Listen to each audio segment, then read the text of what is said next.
Hi everyone, how are you today? So today is a week 4 for AUD 589. So if you look at your blank space or test.com, what we're going to cover for this particular session or week is actually, right, these are the things that you need to understand and to master for these particular topics. You are going to identify, or you have to understand the scope of financial statements audit. Here we are going to look at management assertions, transaction related to audit objectives, balance related objective, and then we go into internal controls. We look at the fundamental concepts, importance of internal control, and the strength and efficiency of internal control. These are the main topic that we are going to cover for this particular week. Okay, now what are the things that I'm going to share with you today are the two presentation slides. The one is topic 3A, which cover the first part of this particular content, and the 3B will cover the second part of the particular content. Right, now let us go straight to the first presentation, which is the scope of financial statement audit. So we go to the PowerPoint here. This is your topic A. Okay, here in this particular topic, sorry, we go to the first slide of the topics. Okay, now for this particular topics, okay, this slide is actually prepared by my fellow lecturers from Puncak Shah Alam. Okay, credits to Dr. Yusari Namad Isa. Thank you for the slides. All right, and then these are the slide that I'm going to be to use this particular slide for this particular discussion today. Now, okay, the first part, this is the learning objective of these particular sessions, where the students at the end of the particular session will be able to explain the scope of financial statement audit. Okay, this one, and also explain the management assertions of the particular audit objective. So there are three main things that you need to cover for this particular part.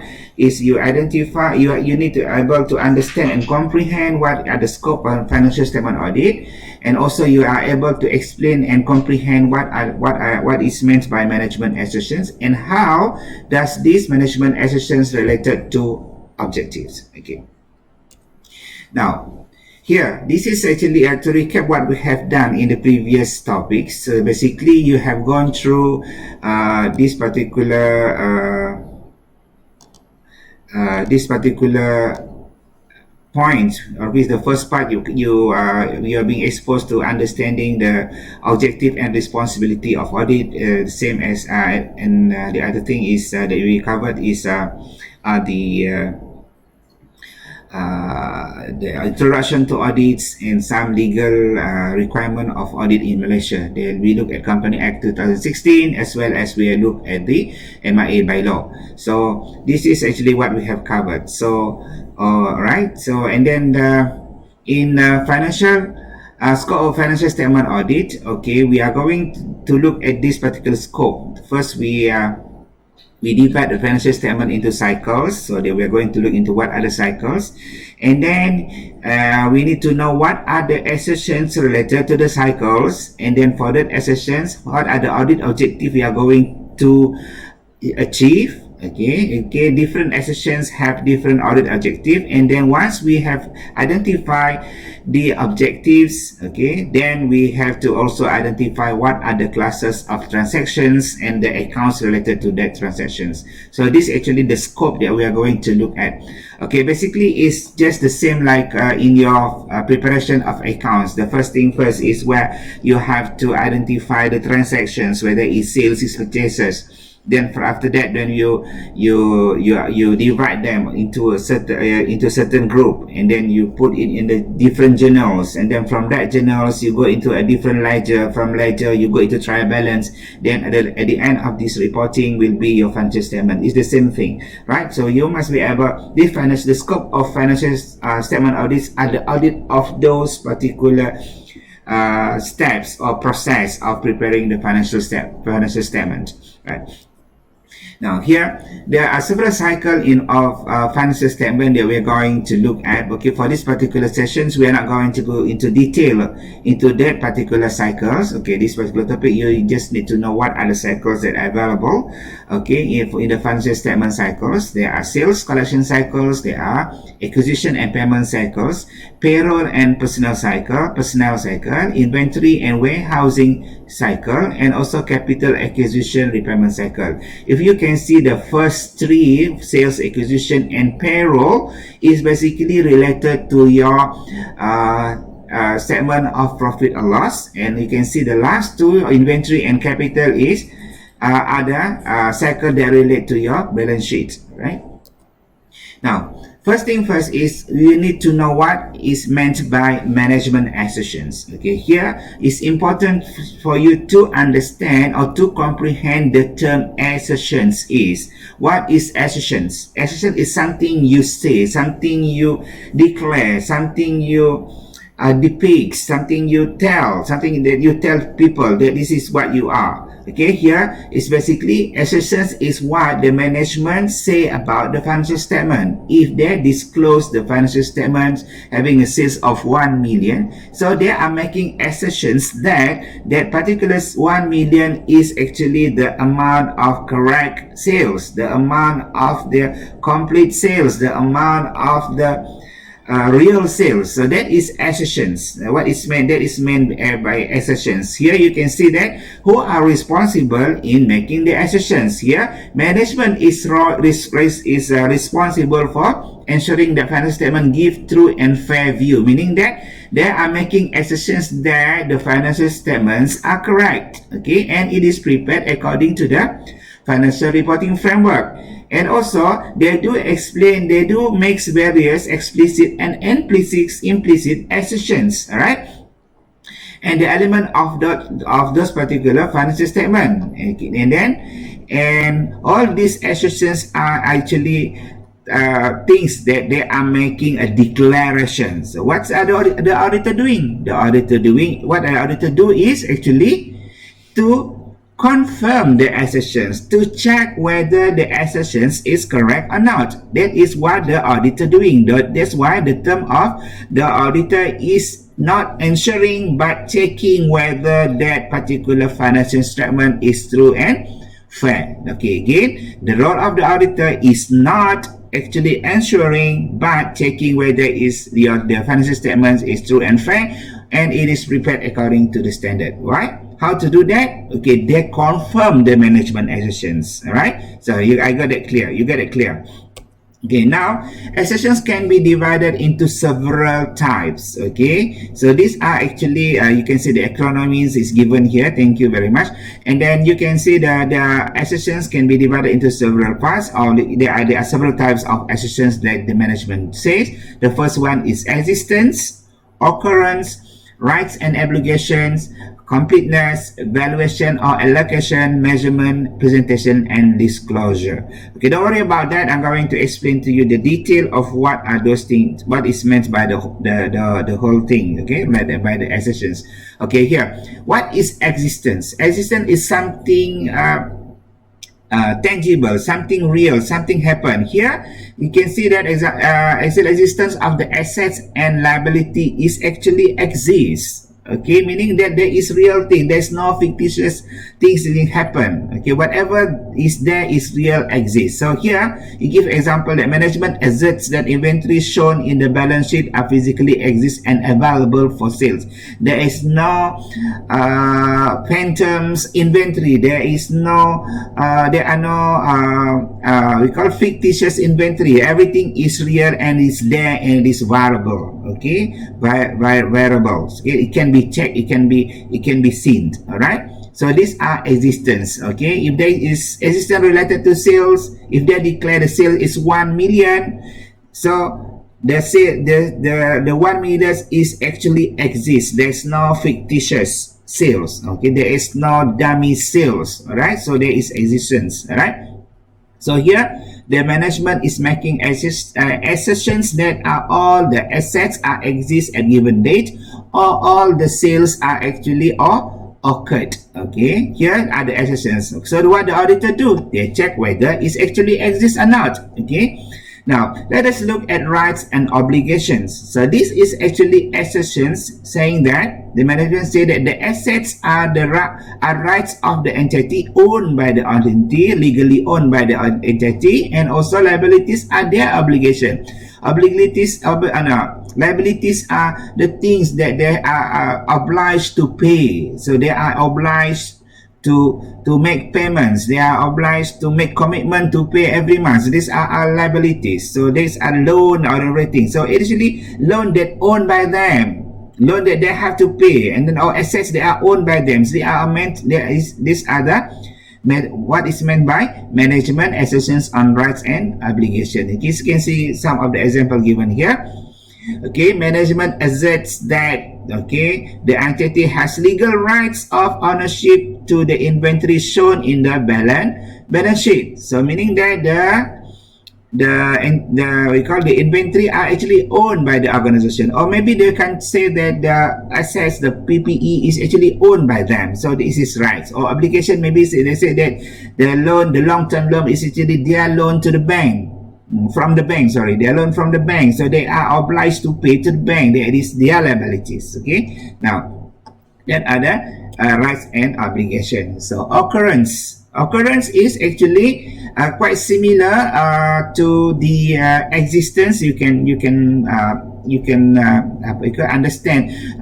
You can comprehend the same way that you comprehend the existence. Okay, basically occurrence here is a transaction or event that has taken place.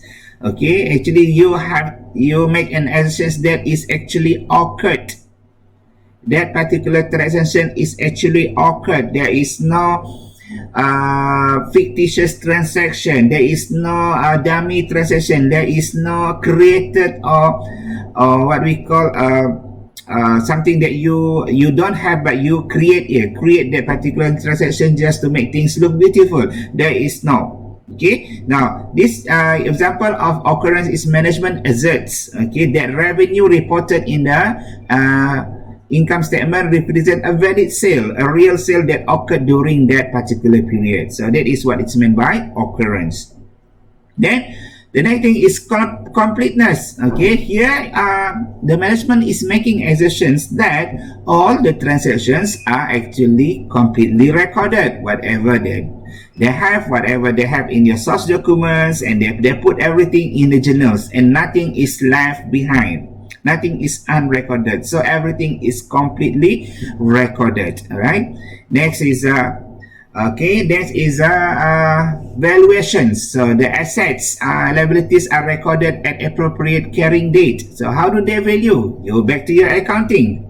Okay, how the valuation of asset and liabilities. So look at whether you go by the current valuations and so on. All right. So and then look at the measurement. A transaction is recorded at proper amount or revenue expenses is allocated at the proper accounting period. How do you measure? You have to really convert it to the Malaysian ringgit if your account is prepared in Malaysia. So a correct measurements or correct exchange rates need to be done.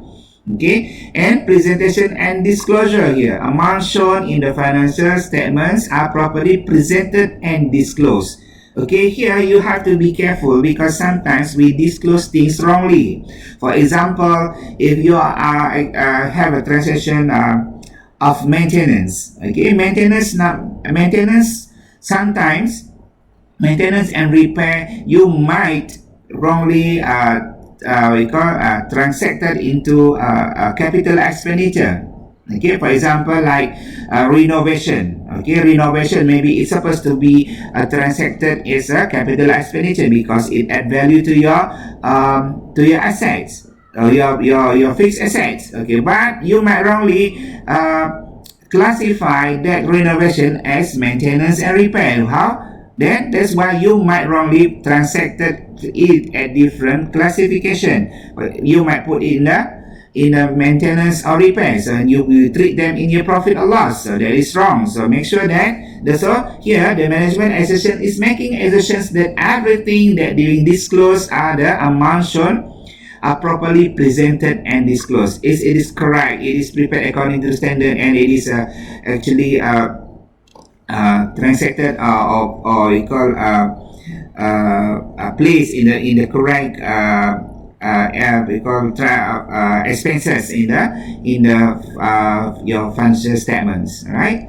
Okay. Now, next is the how do we set the auditing objective? When we have identified, when we have understand the assertions, now we go to the audit objective. Audit objective always relate to the assertions. Okay, for example, if your assertions is the management is making assertions that all sales transactions are correctly recorded or completely recorded, so your assertions is completeness. What is the audit objective?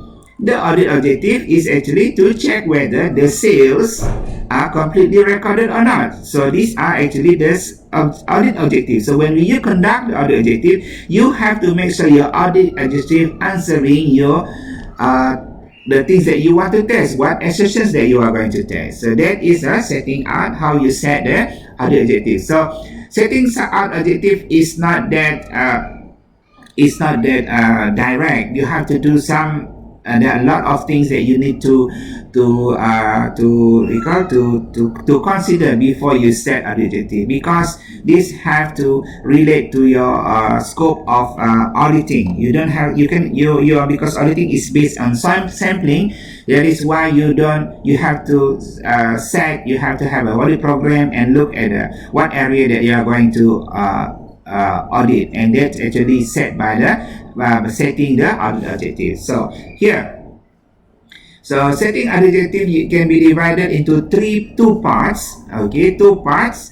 All right. One is actually specific general transaction related to audit objective. You go to the audit objective based on the transaction related, which is example of sales or sales return. Or maybe setting objective can also look at the specific or general objective of balance related audit objective. How much is the balance? This one, what are the transaction, and the other one is look at the balance. We check the balance. This one check the transactions. Okay. Now here, how much is sales, how much is sales return, and here is how much the balance of account receivable and how much the balance of account payable. This is two example of setting audit objective. Right?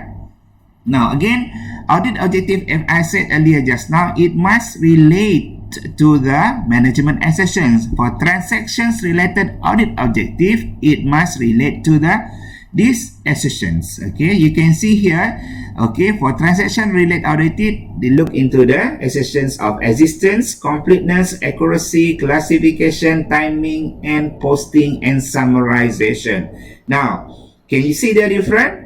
Okay, now let us look at the balance related audit objective. Now, for balance related objective, you have to check the assertions of existence, completeness, accuracy, classification, cut-off, detail time-in, realizable value, rights and obligation, and also presentation and disclosure. Can you see the difference between transaction-related audit and balance-related audit? These are two main difference. Okay, for balance, you look at the rights, the value, and also the detail. And also, okay, for transactions related audit, you look at the there is no you don't have to look at the valuation, and you don't have to look at the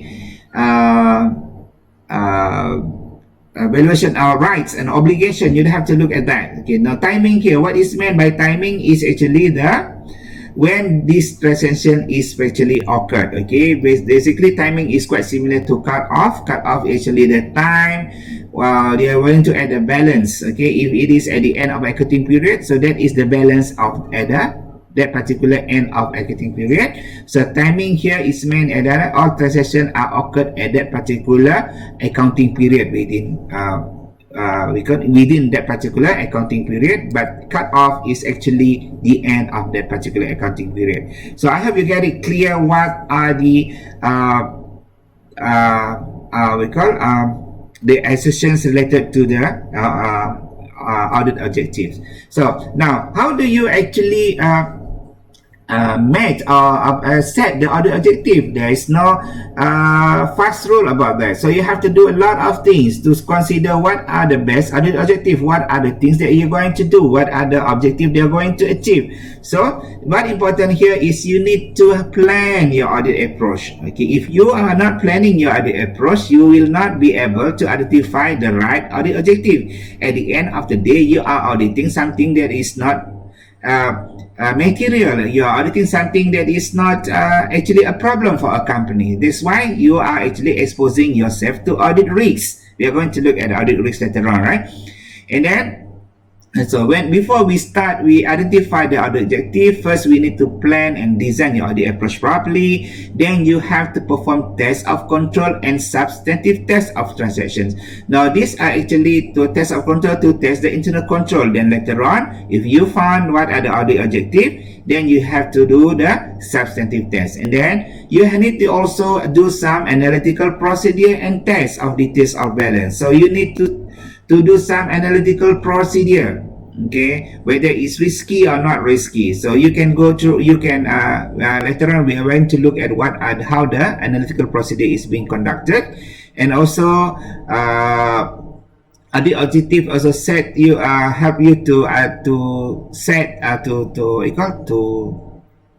set your audit report. So your audit report, it must only relate to your audit objective also. So here to audit objective, if you want to meet your audit objective, all right, they must have the auditor must collect an appropriate evidence. Okay, we're going to go into detail what are the audit evidence, and also this particular audit transaction related audit objective must actually is actually combined with the balance related audit objective, and they must be able to relate to each other. All right, so now that is actually how we call audit objective are met. Okay, here you can see the detail of what is actually test of control. Auditor will test the effectiveness of the internal control. Substantive tests are where the auditor evaluate the client's recording and transaction by verifying the monetary amount of that particular transactions. So here are the detail about what are the analytical procedure that I used to make comparison. Okay, if, for example, if last year the sale is 1 million and this year jumped to 2 million, so is it okay or not okay? So if it is very high, it's not following the trend, so there might be some risk there. Okay, or maybe it's jumped down to half of it, so it could be something like it is not normal. So you can see there is one of a risk area that you need to further investigate, and you need to set that particular part become your audit objectives. Okay, test of detail of balance, so you can check the transaction. Test for monetary misstatement in the balance of financial statement. Alright, so these are actually a relationship among management assumptions, audit objective, audit procedure, and evidence. That is actually the wrap up. How does that management assumptions relate to objective and evidence? Okay, let us look at this. Okay, now once we identify the management assumptions that contained in the financial statement, so that particular management assumptions will help you to identify or develop your audit objective. Okay, for example, like if you have done some risk analysis, some preliminary analysis, that the problem is the sales. Okay, sales. So meaning that sales is a problem where the sales number is not actually follow the normal trend. So we thought, okay, there might be a problem in sales. Okay, suddenly the sale jumped to 200%. It's supposed to be just increase about 5 or 10%, but now it's jumped very high. So you might think that there might be some fictitious sales being recorded. So what are you going to look at? Maybe you're going to look at management assumptions of the occurrence of that particular sale. So that is management assumption that you're going to look. Okay, the assumptions. Then from that particular assumptions, you identify your audit objective. What are your audit objective? Your audit objective is to check whether the sales transaction are actually occurred or not. That are the things that you're going to to achieve. The audit objective is to check whether your particular sales your particular sales are actually occurred or not. Then once you identify that particular objective, then you conduct the audit procedure. The audit procedure are the test of control and also your substantive test. How are you going to check? Okay, if you are going to check about occurrence, you must do some inspection of that particular transactions, the documents of that particular transaction. You can look at the invoices, for example, the source document. That is to check whether that particular transaction is actually occurred or not. Then as I said just now, once you have the audit procedure, your inspection, your checking, your confirmation, then you have to gather the audit evidence. What are the other evidence? Your other evidence could be your source document. Your other evidence could be the accounts that you check. All these are the relationship from management assistance, audit objective, and audit procedure, and audit evidence. Okay, now guys, that is the end of topic 3A, the first part of your learning objective for this particular week. So now let us look at the other part of the presentation today. So I'm going to share with you the second one, which is the internal control, the topic 3B. Now, this is the slides. Okay. Thank you again to Dr. Yusarina for preparing the slides. So I'm going to share with you guys on the internal control today. Now, what are internal controls, right? So it's very important that we understand what are internal control. Internal control is something you set or something you impose in your organization. Just like you're at your house. Okay, you have internal control at your house, right? You have to lock your door. Okay, if you want to go out, you have to have a permission, and that permission must be authorized by somebody in the house. You cannot ask permission from your brother. You might ask permission from your father, and your father grant you a permissions for you to go out. That is internal control. Okay, so this is internal control. Just let us look at what is internal controls actually meant in the business organization. Okay, here the learning objective of this particular part is you must be able to explain the significance of internal control. The significant means the importance of internal control to the client, auditors, and their respective responsibility. Again, there are three things that you need to know here for this particular part. One is why internal control is very important to the client, why internal control is very important to auditor, and who is responsible for this internal control. Okay, set your mind. Okay, you have to set your mind. These are the three things that you need to understand for this particular part. Okay, now what is meant by internal control? Okay, basically this is meant, what is the importance of internal control. Okay, where the last part. Okay, this is internal control is the reliability of financial report. It actually help you to achieve the reliability of financial reporting, effectiveness and efficiency of operation, and compliance with the applicable law and regulation. Okay, what is this actually? Internal control is a process designed and affected by those charged with governance, management, and other personnel to provide reasonable assurance about the achievement of entity's objective. Related to what? Related to reliability, financial reporting, effectiveness, and efficiency of operation that complies with law and regulation. Okay, here you can see there are three things that you need to understand in terms of definition of internal control. What are internal control? Is a process designed. Okay, a process designed by whom? By person in charge of the governance. Okay, so it's a process designed by whom? By a person in charge of a governance of the organization. Who are they? The board of directors, the management, the staff. Okay, why?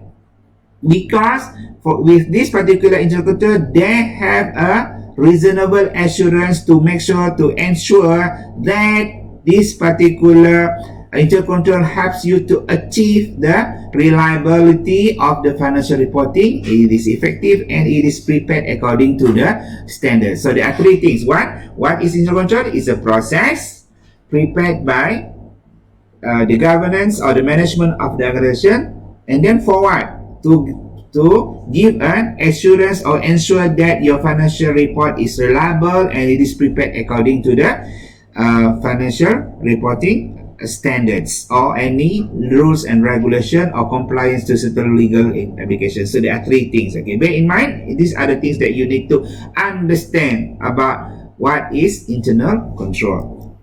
Okay, now what is the purpose of internal control? Okay, or what are the objective of internal control? Here you can see that, okay, the internal control, okay, I cannot use the highlighter here, I don't know why. Okay, let us go to point. Okay, to assist achieving management objective. Alright, what are the management objective? Okay, in organization is, the objective of organization is to make profit. Alright, so however, what are the things that they need to the internal control can be used for? Okay, they are used for to ensuring that particular process, okay, through internal control adhere to management policies, and then to safeguard the asset, to prevent and detect any fraud or error, and also to ensure accuracy, completeness of accounting record, and also to ensure that the financial information is prepared timely according to the financial accounting period. So these are the things that what internal control can do. Okay, helps to adhere to the management policies, safeguarding the asset, prevention and detection of fraud and error, accuracy and completeness of accounting record, and also a timely help you to prepare the account according to the time allocated. So here what are the objective? Okay, the objective is to help you to come up with reliable financial reporting, and also helps to improve the effectiveness and efficiency of operation, and also comply with the rules and law and regulations. Okay, what are the components of internal control here? Okay, the control environment. Okay, we're going to look into detail, but the components are control environment, risk assessment process, the information system, control activities, and monitoring of control. Components means there are things that need to be there in internal control. Okay, you have to have all these to have a good internal control. Let us look at components. The number one. So, in control environment, it includes the governance, management function, and attitudes and awareness and action of those charged with the governance of management concerning the entity of internal control. So here you have to have a control environment. What are the things that you need to control?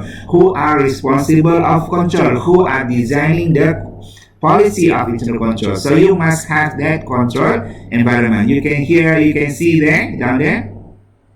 Factors affecting relevant are integrity and ethical values, commitment to competence, and so on. So you can see that the detail of what is the environment. So then you have to have a risk assessment procedure. Okay, how does this particular why you need to control that particular part? Because you can see that particular part have a risk of business risk, have a risk of something will happen if it is not being controlled. For example, you need to have you have to control the recording system. Why? Because you think there is a risk of misrecorded or wrongly recorded of transactions. So you have a control of that, right? And also you have a control of access to your store, for example. So why? Because you are scared you have a risk of there is some misappropriation of the assets, or maybe some people might, unauthorized people might go to the store and steal the inventory, everything. So you have to have that control, okay, because you already identified the risks. And then you have to have the information system relevant to financial reporting. You must have a system. If you don't have a system, you cannot control them, or you don't gonna control something that you have a system. So you cannot do that. So you cannot just simply control and then you don't have a system. You don't have the procedure. It's quite ridiculous, right? So what are the control activities? You need to set the control activities. Okay, here. Alright, whether it is IT or manual system, so the control activities actually the physical custody of asset. You control your asset. You put your asset in a place that is safe. Or if it is perishable good, you control them. You put in freezer, for example. Now, and authorization and approval. So there must be a clear authorization and approval from a competent or from authorized personnel. And then right personnel being selected. Okay, there must be a control about accuracy. You can check it. Okay, accuracy of transaction. Okay, and so maintenance and checking. Okay, you can do your control through by internal audit or review of directors. Okay, you can do some segregation of duties. For example, like you won't allow one person in charge of everything because it lead to some collusion, for example, or some misappropriations. Okay, these are things that are the activities of the internal controls. Okay, now you need to monitor your control. You can just have a policy and come up with internal control and you don't monitor them, so it will not be effective internal controls. You have to monitor them from time to time. So you have a committee, you have somebody, you assign superior to supervise the internal control, to look at the internal control effectiveness.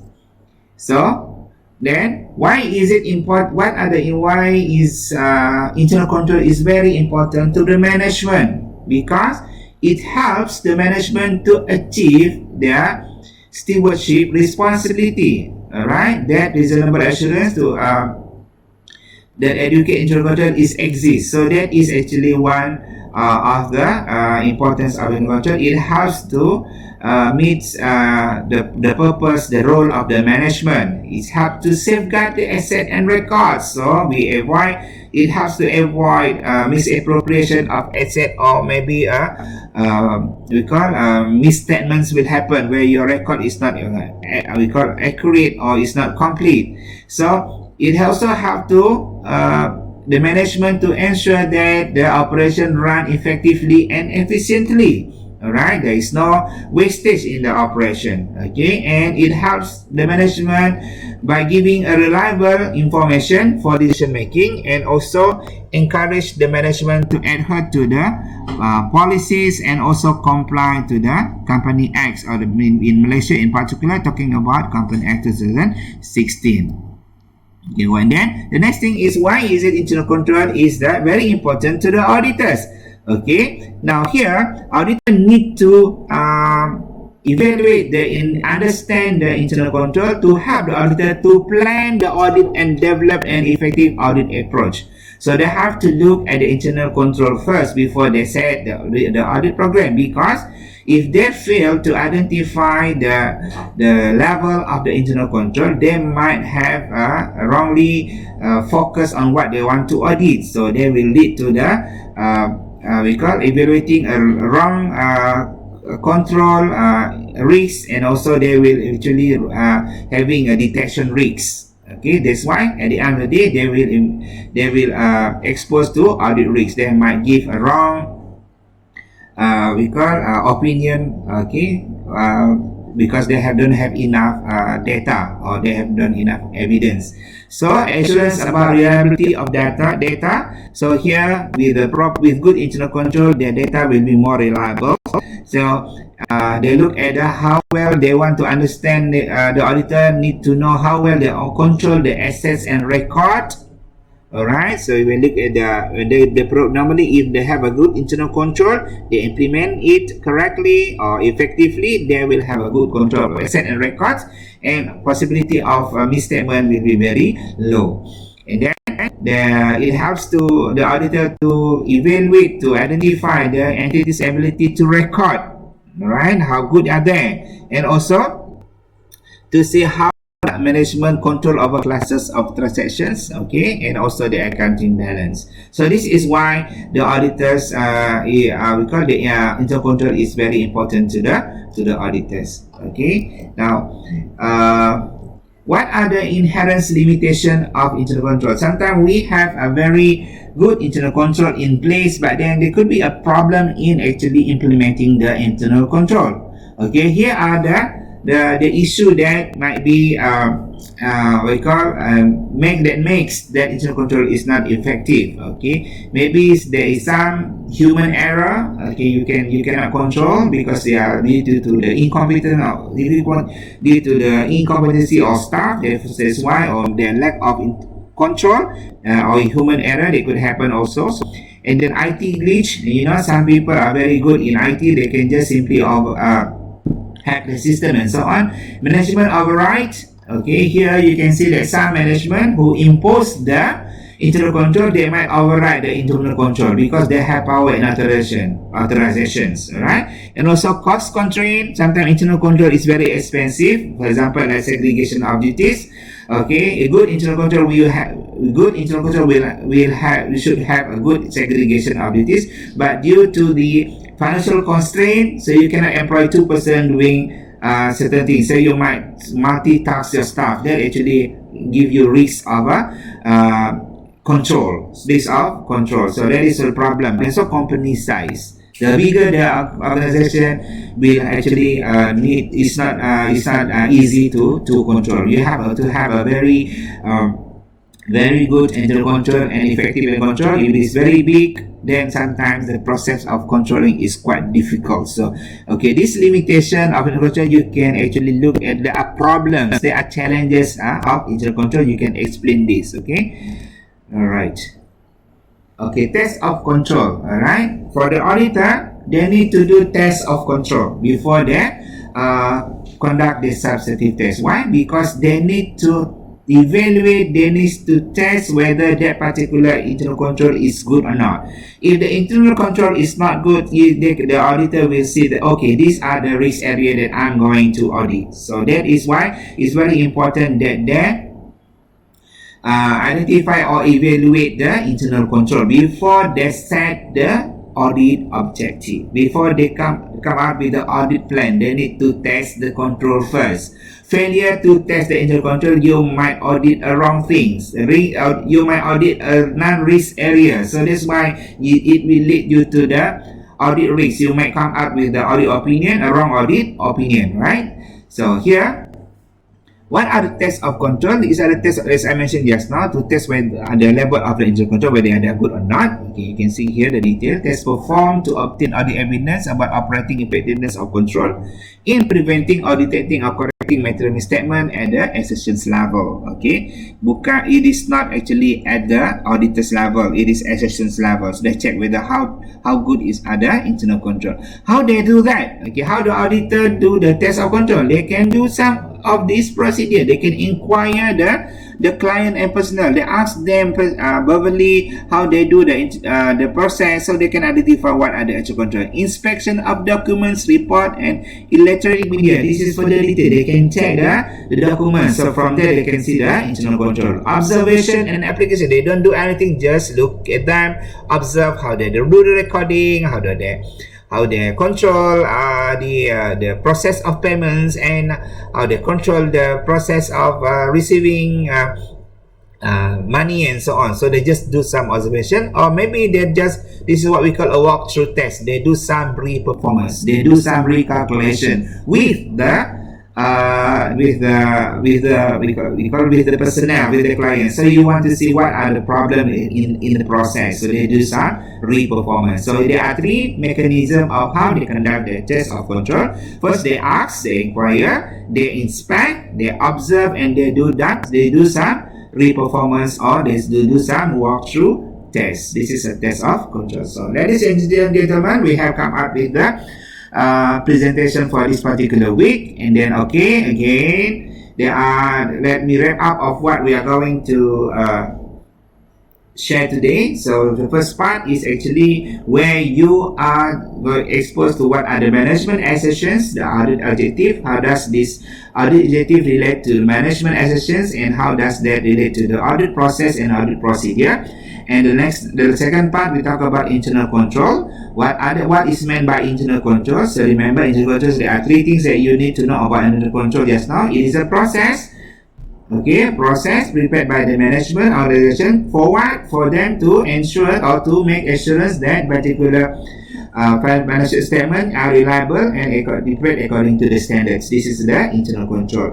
Alright, you can see there are several types of the control environment. There is a component of internal control, so they need to have that particular control. We call this component of internal control. Then we look at the control activities. Is very important. What are the control activities? Segregation of duties. We talk about authorization. We talk about what else? We talk about segregation, authorities, custody of asset monitoring, and also the authorization. So there are five activities that you need to know. And then why this internal control is important to the management, and also why it is very important to the auditors. So here, guys, ladies and gentlemen, so these are actually the topics that we are going to cover for this particular week 5. And again, okay, these are just sharing session with you. Then after this, you have to go through, look at your textbook, you have some other reference, and further enhance your knowledge about this particular topic. Okay, thank you very much for your time, and all right, okay, hope to see you again in next presentations. All right.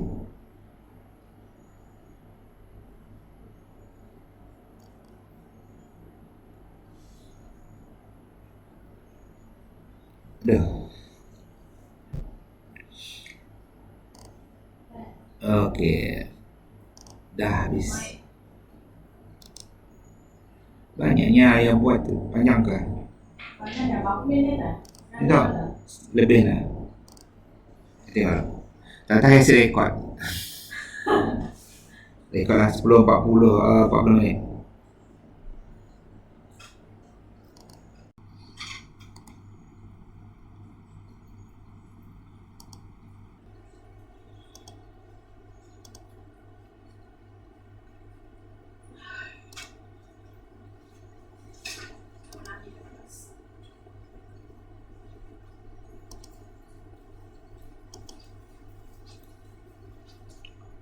Bateri I think dah set dah hasil rekod dah.